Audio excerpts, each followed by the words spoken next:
Assalamualaikum warahmatullahi wabarakatuh. Alhamdulillahil malikil haqqil mubin, alladzi akmalat dina wa awdahat tariqal mustabin.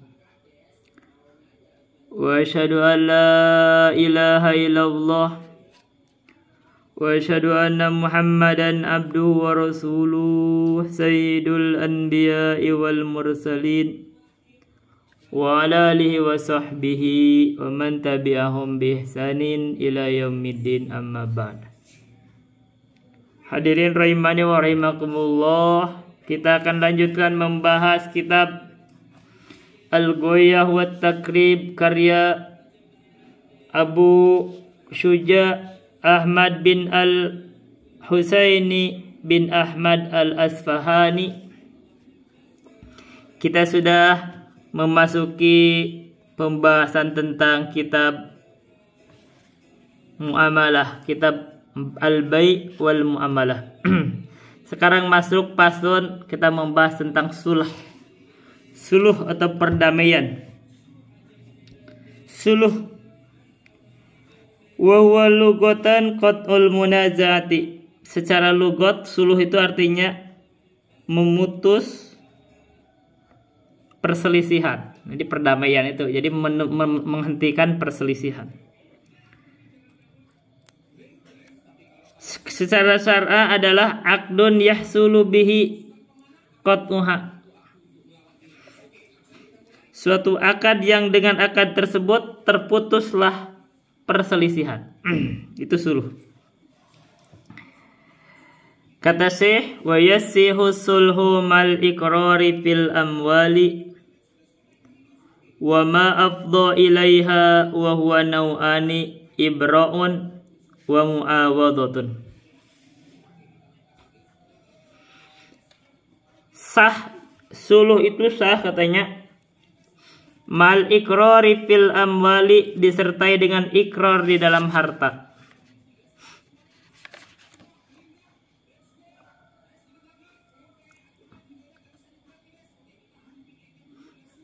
Wa ma afdha ilaiha, dan apa yang mengantar kepada harta. Wa huwa nau'ani ibra'un wa mu'awadatun. Dan suluh itu, suluh di dalam harta atau yang mengarah kepada harta itu ada dua jenis. Pertama adalah ibra, yang kedua adalah mu'awadah. Jadi ini kita bicara suluh khusus pada harta. Baik suluh yang mengikrar, menetapkan adanya harta, atau sesuatu yang mengantar pada harta. Jadi khusus suluh dalam bagian ini, bukan suluh dalam yang lain, karena suluh itu banyak macamnya. Bisa suluh di dalam misalkan perselisihan antar negara, kan bisa. Atau antar kelompok, peperangan, perdamaian itu bisa. Ini bukan di situ bagiannya. Atau bisa suluh di dalam pernikahan, ini bukan. Kita hanya suluh di dalam harta, karena ini bab tentang harta, tentang al-bai' dan muamalah. Jadi suluh di dalam muamalah ini hanya ada dua jenis. Satu adalah ibro, yang kedua adalah muawwadah. Sekarang kita menjelaskan tentang ibro. Fal ibra'u iqtisaruhu min haqqihi ala ba'dihi wala yajuju ta'likuhu ala syartin. Ibro itu adalah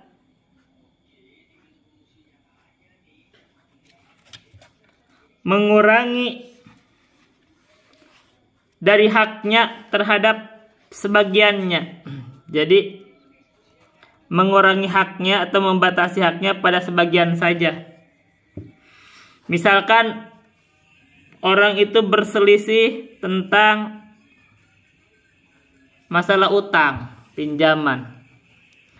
Maka seseorang itu mesuluh, misalkan dia mau menagih hutang 10 juta, akhirnya ya sudah bayar setengahnya saja. Nah itu suluh, dilepaskan setengahnya. Mungkin orangnya berselisih gak kamu bayar, ya udah setengah. Itu namanya suluh ibrok. Wala yajuju ta'liquhu ala syartin, dan tidak sah menggantungkan suluh ibrok ini ala syartin terhadap syarat tertentu. Begitu. Jadi di suluh ibrok ini tidak boleh digantungkan dengan syarat tertentu. Yang kedua adalah mu'awadhah. Awadhah itu artinya pergantian, pertukaran. Wal mu'awadatu nguduluhu an haqihi ila ghairihi wa yajri alaihi hukmul bai'i. Mu'awadhah itu adalah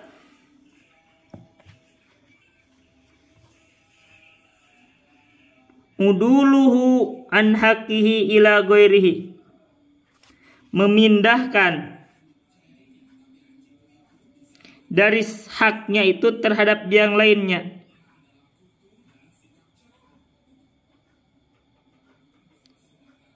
Wa yajri alaihi hukmul bai'i, dan berjalan pada muawadhah ini adalah hukum jual beli karena sama dengan pertukaran.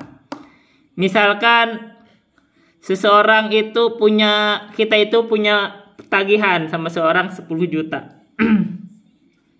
Dia gak punya uang.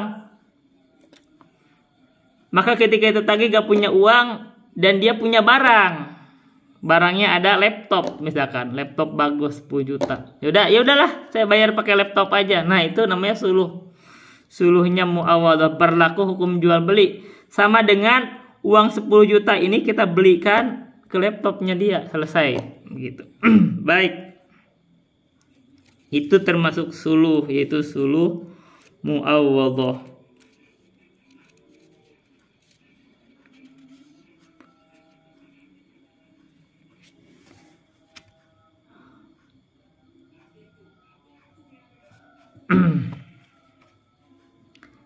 Wa yajuju lil insani ayyushri'a rawshanan fi tariqin nafidin bihaitsu la yatadarrarul maru bihi.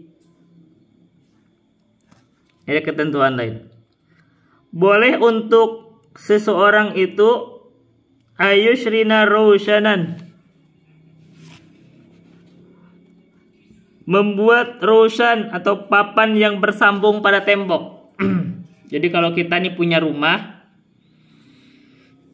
nah boleh kita menempelkan misalkan ke tembok kita ini ada jalan, terus kita nempelkan misalkan kita ini dokter ortopedi, ya kita sebut dokter ortopedi, dia pengumuman di situ boleh.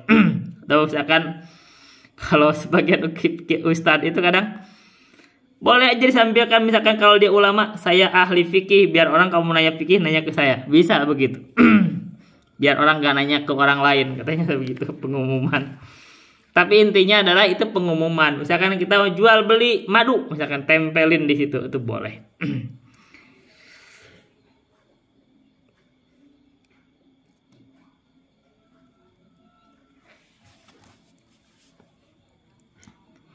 Pada jalan yang terbuka. Jadi ini kita ini ada jalan.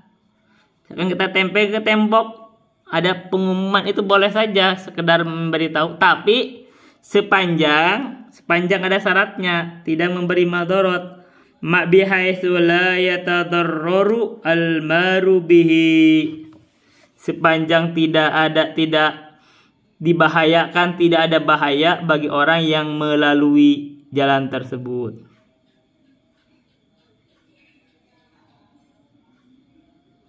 Ini jalan terbuka, jalan umum boleh.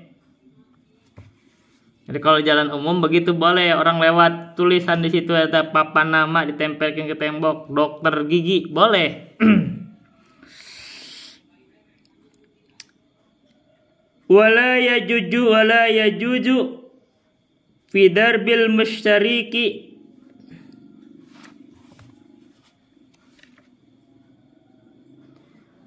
wala yajuju fi darbil, kita baca al mustarak ya. Wala yajuju fi darbil mustaraki, jadikan maf'ul, isim maf'ul. Dan tidak boleh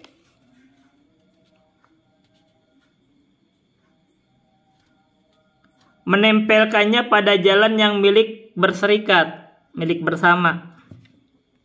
Jadi kalau itu jalan bersama, misalkan dimiliki berapa orang pihak, kita punya saham di situ, itu kita tidak boleh menempelkannya illa bitnis syurakai, kecuali setelah izin syarikat kita, para pemilik jalan tersebut. Nah itu boleh kalau sudah diizinkan. Tapi kalau jalan umum boleh. Kalau jalan umum lewat, ya kita tidak perlu minta izin, itu jalan umum. Kita nempelkan ke tembok kita, asal tidak membahayakan pengguna jalan. Wa yajuzu taqdimul babi fi darbil musytaraki.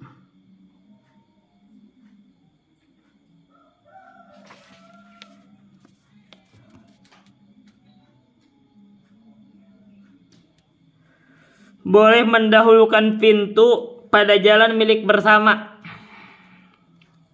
Kalau jalan milik bersama kita mendahulukan pintu boleh, tetapi wala yajuju ta'khiruhu ila bi'idni syurakai, dan tidak boleh mengakhirkannya kecuali dengan izin syarikatnya.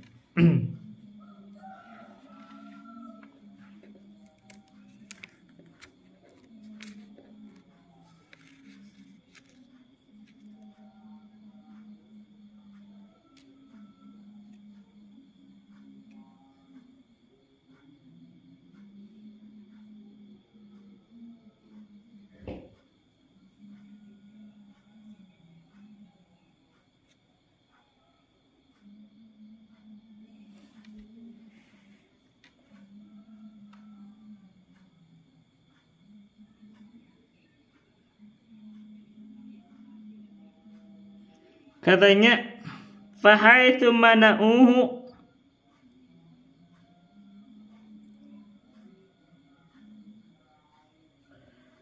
bila mana serikatnya itu melarang, ini dari sarahnya itu. Melarang apa? Di sini melarang dari takdimul bab itu. Lam yajuj ta'khiruhu, maka tidak boleh mengakhirkannya.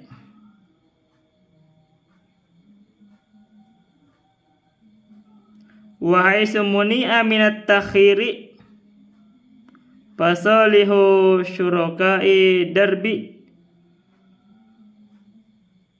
bimalin soha. Ini menurut salahnya begitu. Kalau serikat para pemilik jalan itu tidak mengizinkan untuk mengedepankan pintu itu, maka tidak boleh pula mengakhirkannya.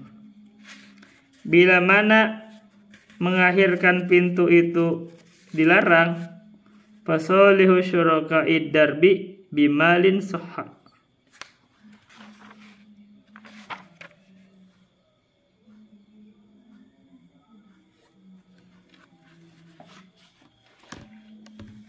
Maka melakukan suluh terhadap serikat jalan terus dengan harta itu boleh. Jadi misalkan kita nih para pemilik jalan ini, kita mau masang pintu itu lebih depan misalkan gitu.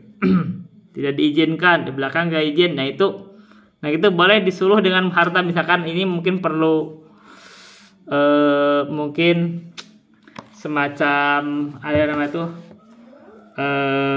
apa ya, dikasih sedikit uang misalkan. Kalau misalkan mau ya boleh, kayak itu kan masalah uang. Jadi oh ya udah boleh, tapi dengan bayaran misalkan boleh. Sekarang kita paslon, kita baca cepat aja.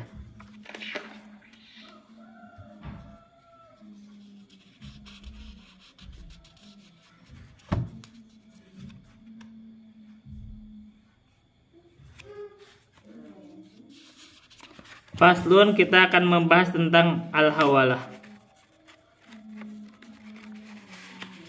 Al-hawalah itu artinya pengalihan.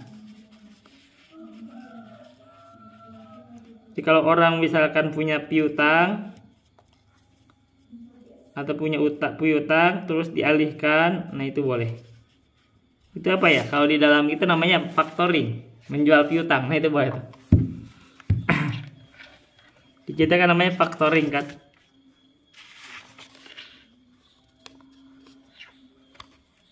Faslun al-hawalah.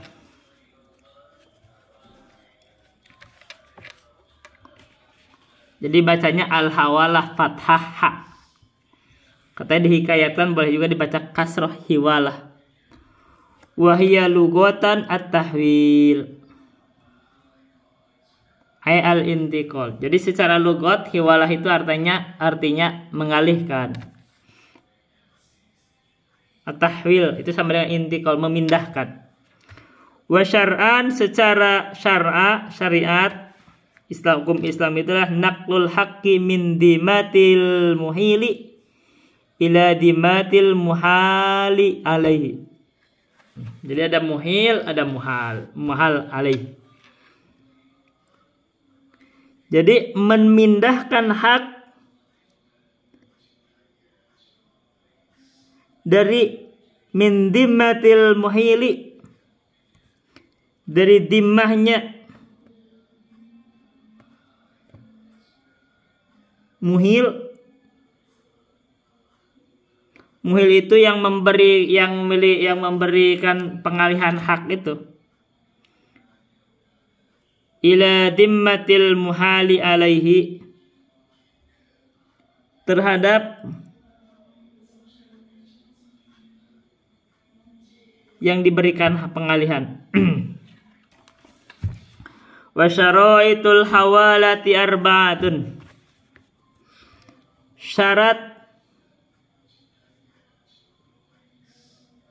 pengalihan ini atau hiwalah ini ada 4.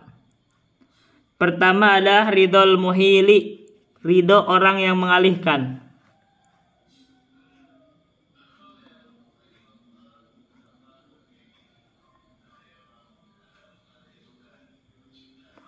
Nah, menurut syarah di sini ridhol muhili yang mengalihkan. Wa huwa man alaihi dainu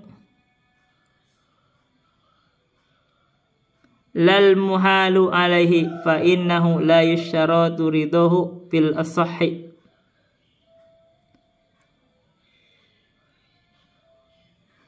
Wala tasihul hawalatu ala man la daina alaihi.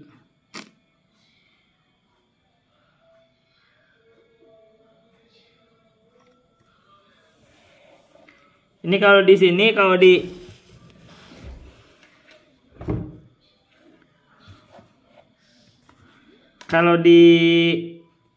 ini di logat nih, salah satu guru kami itu ini yang dialihkan hutang. Itu sebenarnya bebas, tapi itu kita sebut hutang, mengalihkan hutang. Jadi yang pertama adalah ridhonya orang yang mengalihkan. Siapa yang mengalihkan? Aiman alaihi dainu, yaitu orang yang atasnya itu ada hutang.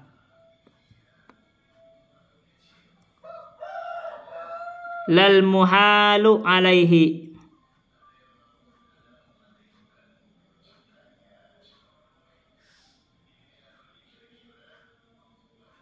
bukan orang yang dialihkan atasnya. Jadi yang dini adalah ridho pemberi hawalah, 1. Wa qabulul muhtal, yang kedua adalah persetujuan muhtal, persetujuan orang yang diberikan penerima hawalah. Yang ketiga wa qaunul haqqi mustaqirran fid dimati, adanya hak yang tetap di dalam tanggungan atau dimmah. Yang keempat, wattifaqu ma fi dhimmatil muhili wal muhali alaihi fil jinsi wan nau'i wal hululi wa ta'jili.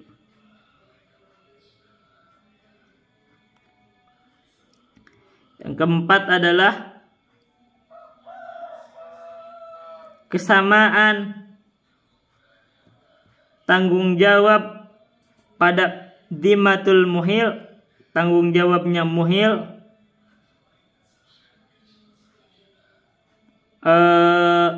yang mengalihkan, wa muhal alaihi, dan pihak yang muhal alaihi itu adalah pihak ketiga penanggung hawalah dalam jenis, macam, penerimaan hak dan pengakhirannya. Wa tabra'u biha dhimmatul muhili, dan dhimmah muhil telah terlepas dengan keberadaan hawalah. Ini agak susah kalau dibaca gini. Kita kasih contoh. Jadi kalau seseorang ini punya utang, misalkan kita punya utang, saya punya utang 10 juta.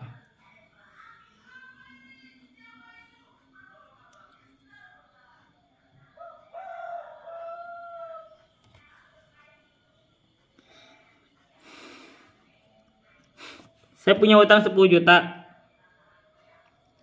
Tapi saya punya utang 10 juta di orang ketiga. Nah gitu. Terus kata saya tuh gini, saya sedang tidak ada uangnya ini untuk ngebayar ke kamu. Tapi saya ada uang di situ. Kamu boleh ambil di situ. Nah, orang yang nagih sama saya, kalau dia ridho, itu berarti gak masalah. Itu hiwalah namanya. Atau hawalah. Jadi, uang saya di sana dialihkan kepada dia dan dia mengambilnya. Dan dia, kalau dia yang berhak, ya udah gak apa-apa, saya ambil dari sana. Nah, dan syaratnya itu waktunya sama juga. Kayak itu sama tuh waktunya. Misalkan, oh ini waktunya untuk ngebayar ini pas itu dengan uang itu, jadi sama. Jadi begitu boleh. Kalau itu boleh, yang penting si ininya, yang penerima hawalahnya itu setuju.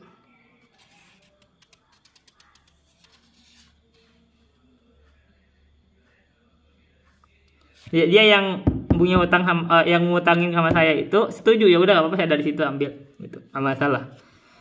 Nah, begitu saya sudah lepaskan, karena uang saya di sana boleh diambil, saya udah lupa utangnya, begitu. Itu hiwalah. Sekarang kita faslun, kita membahas tentang doman. Faslun.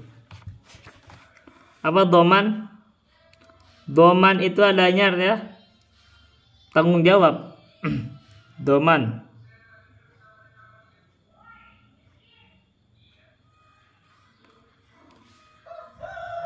Itu masdar kata doman tu syai'a, saya menanggung sesuatu, domanan, jadi menanggung. Idza kafaltuhu.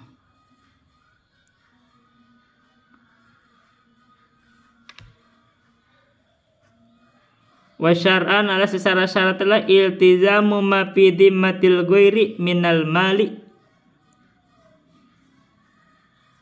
Iltizamu ma fi dhimmatil ghairi minal mali. Lazimnya apa dari tanggung jawab orang lain dari harta. Jadi misalkan doman tuh begitu. Dia tanggung jawab harta. Udah saya tanggung misalkan. Itu doman tuh. Wa yasihu dhamanu duyunil mustaqirrati fi dhimmati idza ulima qadruha.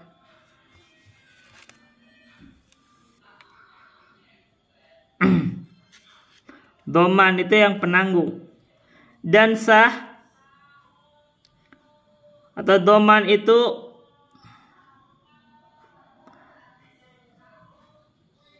dianggap sah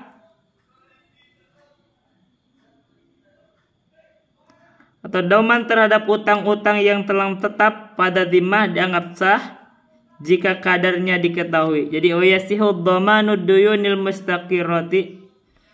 Jadi doman pada hutang-hutang yang telah tetap di dalam tanggungan atau dhimmah itu dianggap sah idza ulima qadruha bila mana diketahui kadarnya. Misalkan berapa hutangnya. Wali sahibil haqqi mutalabatu man syaa minadh dhamini wal madmuni anhu idza kana dhamanu ala ma bayyana.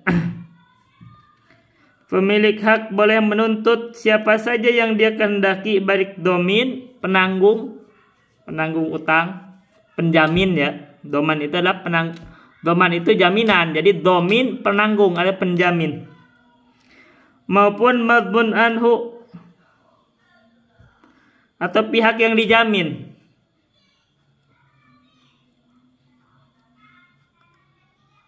Idza kana dhamanu ala ma bayyana, bila mana jaminan atau doman tersebut, ini doman itu jaminan ya. Doman tersebut seperti penjelasan atau kesepakatan mereka berdua. Wa idza gharima dhaminu raja'a alal madmuni anhu idza kana dhamanu wal qada'u biidnihi. Bila mana domin itu malah bangkrut, menjadi tidak mampu akhirnya menanggungnya, maka pemilik hak kembali kepada madmun alaihi anhu, kepada yang dijamin itu. Jadi tidak bisa menuntut yang menjamin. Idza kana dhamanu wal qada'u biidnihi, bila mana dhaman serta pelunasan itu melalui izinnya. Kita kasih contoh ntar. Wala yasihhu dhamanul majhuli wala dhamanu ma lam yajib ila darkal mabi'i. Tidak sah doman yang tidak ketahui. Maksudnya jaminan yang tidak ketahui, apa yang tidak sah itu. Padahal yang tidak jelas, tidak diketahui. Dan juga tidak ada doman, maksudnya tidak ada doman pada sesuatu yang tidak diketahui, dia tidak bisa nanggung apa yang tidak jelas. Wala dhamanu ma lam yajib ila darkal mabi'i, dan juga tidak ada doman pada hal yang belum terjadi kecuali hal yang mengikut pada suatu barang yang dibeli. Jadi kasih contohnya begini. Ini biasa tuh misalkan di perbankan ya. Kalau seseorang tuh meminjam, atau bukan di perbankan kan biasa ada jaminan. Ini di biasa jadi kita pernah ngalamin tuh. Saya pernah ngalamin kejadian. Saya itu invest terhadap satu orang, itu mau bikin apa tuh? Bikin namanya itu apa ya namanya, saya lupa tuh, pisang hijau apa tuh. Katanya tuh mau bisnis pisang hijau, tapi nggak jelas akhirnya. Tapi teman saya tuh begini, dia kasih sama dia, ntar saya yang nanggung gitu. Akhirnya begitu agak macet, ini gak jelas, ini orang gak jelas laporan itu. Akhirnya saya ngomong sama teman saya itu gimana nih. Akhirnya sama dia tuh dipertemukan sampai lunas. Nah itu berarti bagus dia orang, teman itu menjaga. Nah itu domin. Jadi begini, kalau misalkan orang meminjam nih, udah kasih pinjaman tuh dia, nanti saya yang nanggung. Nah gitu, nanti saya jamin gitu loh. Bahasanya bukan nanggung, saya jamin. Nah, kalau misalkan macet itu utang, bisa kembali kepada yang menjamin itu, ini gimana itu macet. Nah, ini yang menjamin itu kalau dia kagak bisa bayar, dibayarin sama dia. Yaudah saya bayar dulu. Artinya nih kalau bahasa menjamin itu nggak gampang. Artinya dia harus tanggung jawab itu. Harus tanggung jawab. Misalkan orang ngasih, ntar saya jamin. Nah, ini hati-hati kalimat jamin ini. Itu adalah ini doman, artinya dia domin. Artinya kalau ada sesuatu dia tanggung jawab. Nah itu babnya, itu bab doman itu begitu. Dia tanggung jawab, ini bab tanggung hutang kan. Oh dia ada domin, dia yang jamin kan. Nah orang itu mungkin tidak mau ngasih pinjaman kalau tidak ada yang jamin.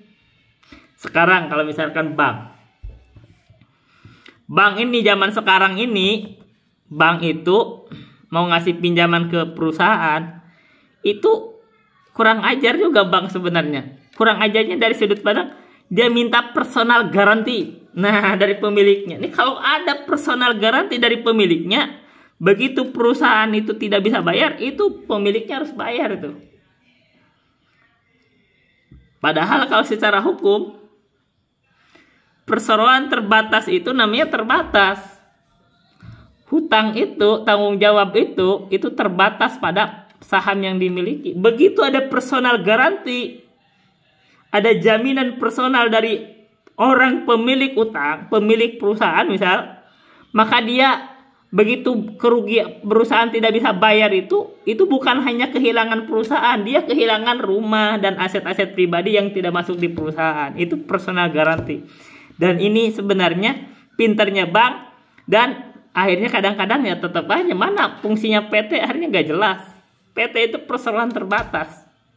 Secara asalnya itu secara asal hukum, kalau dia di PT dia risikonya terbatas juga. Jadi kalau misalkan dia pinjam, PT pinjam dan tidak ada urusan sama pemilik perusahaan, begitu gak bisa bayar ya udah dilikuidasi PT-nya aja, perusahaannya. Tapi begitu ada personal garanti, misalkan pemilik perusahaan punya saham tertentu, dijamin sama saya jamin, itu begitu dia perusahaan gagal bayar itu nuntut itu yang meminta jaminan itu, yang memberikan jaminan. Maka bank itu bisa menyita harta yang memberikan jaminan tadi. Nah, ini masalah domin. Itu terjadi di dalam real praktek perbankan. Dan saya perhatikan ini kurang ajar nih bang. Saya pikir dari konteks kurang ajar nih, mengakali perseroan terbatas itu, hukum perseroan terbatas boleh aja karena akad kan. Tapi akhirnya yang memberikan jaminan itu sebenarnya bodoh juga kalau di konteks itu. Akhirnya dari bentuk risiko terbatas karena dia udah masukin modal di PT.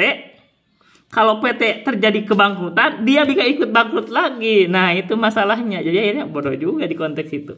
Memberikan personal garanti sebenarnya kebodohan. Ini banyak nih sekarang. Ini yang kejadian sekarang.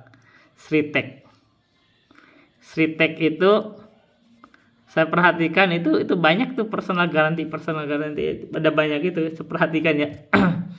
Saya pernah mengawasi ini perusahaan luar biasa. Dulunya perusahaan bagus tapi ya wallahualam ya ini jadinya kan bangkrut.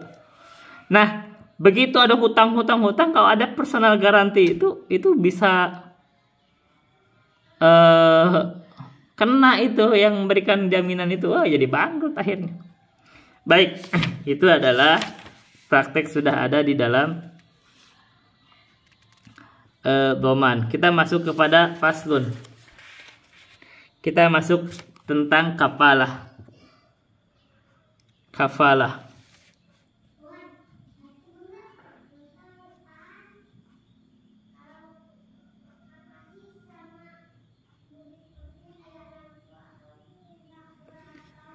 Kafalah itu adalah fasdun kafalah. Kafalah itulah fi dhamani ghairil mali minal abdan. Kafalah itu menanggung tapi bukan badan. Maksudnya bukan harta, tapi badan yang ditanggungnya.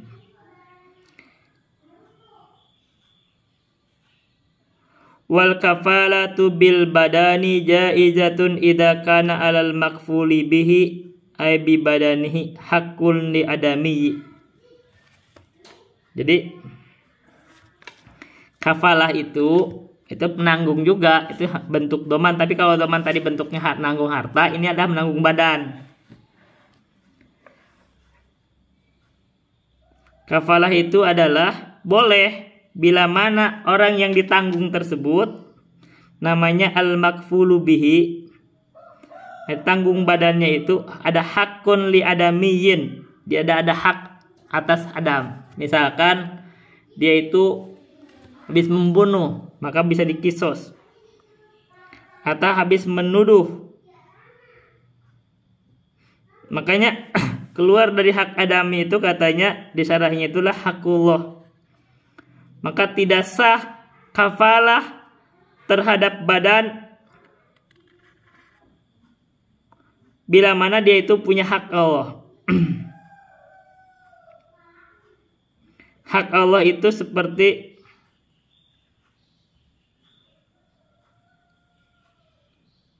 hadnya berzina. Berzina itu bukan hak Adam, itu hak Allah.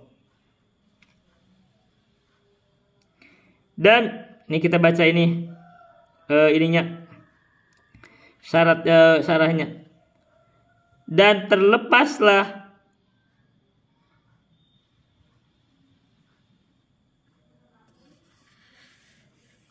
al-kafil, yang menanggung itu, yang memberikan kifalah itu, bitaslimil makfuli,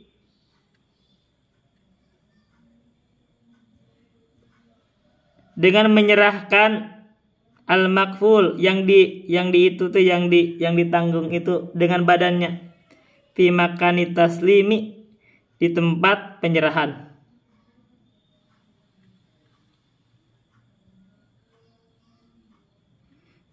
Baik, kita baca. Jadi bahas kalimatnya cuma segitu. Wal kafalatu bil badani jaizatun idza kana alal makfuli bihi haqqun li adamiyyin. Kafalah terhadap badan diperbolehkan jika orang yang ditanggung kafalahnya menanggung kewajiban terhadap seorang manusia. Jadi kita kasih contoh. Ada seseorang itu, ini pernah terjadi di zaman sahabat. Ada seseorang itu membunuh. Karena membunuh hukumnya apa? Dikisos. Pernah terjadi di zaman sahabat. Tiba-tiba itu orang yang mau dibunuh itu, yang dikisos itu minta izin, saya mau bertemu dulu sama keluarganya misalkan. Ini terjadi apa? Terus tidak diserahin karena udah ditangkap, enggak sana, takutnya kabur kan. Nah, tiba-tiba ada orang bilang ini, sahabat pernah ngomong nih, saya tanggung. Nah, penanggungan itulah penanggung kafalah badan, artinya saya tanggung jawab akan mendatangkan dia kalau dia kabur, gitu. Nah, itu masalah besar tuh. Nah, ini pernah kejadian. Ketika suatu waktunya ini mau disidang, ini tidak datang nih orang, gimana? Nah, ini sahabat ini yang menanggungnya itu sebenarnya, aduh, ini dia harus datangin, kalau enggak dia yang menggantikan, bayangin, kalau enggak dia yang dikisos, misalkan gitu, karena gara-gara dia akhirnya nggak bisa dikisos, jadi nggak bisa dibunuh kan? Ini gimana kalau misalkan akhirnya kan repot gitu, aduh, nah kan, kasihan juga ini orang nggak menanggung, dia nggak punya dosa apa-apa, masa begitu gara-gara dia bilang gitu ya tanggung jawab. Nah, itu masalah berat itu. Bagaimana kalau tidak datang ya, dia ya menggantikan posisinya. Kenapa dia menanggung? Jadi hati-hati ucapannya itu harus ukur tuh. Misalkan nih tadi masalah utang, udah saya jamin, itu kalau enggak kamu yang bayar gitu. Itu kan repot. Yang kedua tadi orang ada tanggung jawab, habis misalkan melakukan pelanggaran hak, membunuh misalkan ya, terus udah saya jamin, garansi misalkan, itu dia harus tanggung jawab tuh. Nah, di sini kejadian tuh sering pengacara tuh. Pengacara kan sering tuh kalau misalkan minta orang itu pergi ke kepolisian, misalkan dia habis melakukan kejahatan atau korupsi atau apa tuh, minta tahanan kota. Terus kan ada tuh saya jamin gitu kan. Nah, saya jamin itu artinya itu adalah kafalah di situ. Dia menanggung badan. Dia harus mendatangkannya, wajib dia berani. Kalau tidak, nah dia harus gantiin tuh posisinya. Itu boleh, tapi berisiko. Nah, mungkin kalau ya orang yang pinter-pinter juga yang mau menjamin, dia harus bener-bener bisa memastikan. Tapi bayangin kalau orang itu nakal, misalkan dia itu mau kabur, ya udah gimana jadinya, mencelakakan orang itu. Nah, makanya kita harus hati-hati dalam memberikan kalimat saya jamin, itu hati-hati itu. Kalau enggak tadi kayak sahabat itu, waduh, gimana kalau dia tidak datang, itu sahabat yang menjaminnya, dia yang dikisos, gimana? Kasihan juga kan, bingung itu. Tapi ya begitu ya. Ya mungkin sahabat yang menanggung itu dia bisa melihat orang itu, dia pasti datang. Makanya dia berani menjamin, udah saya jamin. Dan tetap datang, akhirnya tetap datang, subhanallah, itu pertolongan Allah. Datang akhirnya. Nah, itu kecerdasan. Akhirnya yaitu ini cerdasnya sahabat yang menanggung itu, ini berani nih orang karena benar-benar bisa melihat kondisi orang. Ini dia gak akan mengingkari, gak akan kabur gitu. Tapi kalau orang itu tidak cerdas, itu bahaya, membahayakan dia. Jadi saya sendiri tidak menyarankan untuk terlalu gampang kita mengatakan saya tanggung jawab, saya jamin, itu jangan. Ini saya tidak rekomen itu, makanya saya nggak mau tuh. Udah kita biasa aja kalau terserah kamu. Bisa ya, kalau misalkan kita ini misalkan ya nggak bilang jamin ini ya. Kalau mempertemukan misalkan ya udah ini silahkan, saya cuma mempertemukan. Misalkan orang meminjam, saya cuma bisa mempertemukan, saya tidak bisa jamin. Kalau kamu kasih, kalau enggak gitu. Tapi itu akhirnya ya kita ya tidak full artinya jaminan. Tapi kalau orang yang benar-benar kita bisa mau jaminnya, dia orang tahu jujur ya boleh gitu. Tapi kalau tidak ya kita bahaya sendiri, akhirnya ya kena gitu loh. Apalagi misalkan tadi kita sudah bentuk badan hukum kayak PT, akhirnya bikin personal garanti lagi, akhirnya jadi gak jelas risikonya. Nah itu buat saya sih sebenarnya kita harus membatasi gitu. Oh ini kapan kita boleh masuk. Sebenarnya kalau udah korporasi seperti itu kan dia risiko itu sudah kan badan hukum kan, itu udah korporasi, nggak usah pakai personal garanti lagi. Baik, itu dulu yang bisa saya sampaikan. Billahi taufiq wal hidayah. Wassalamualaikum warahmatullahi wabarakatuh.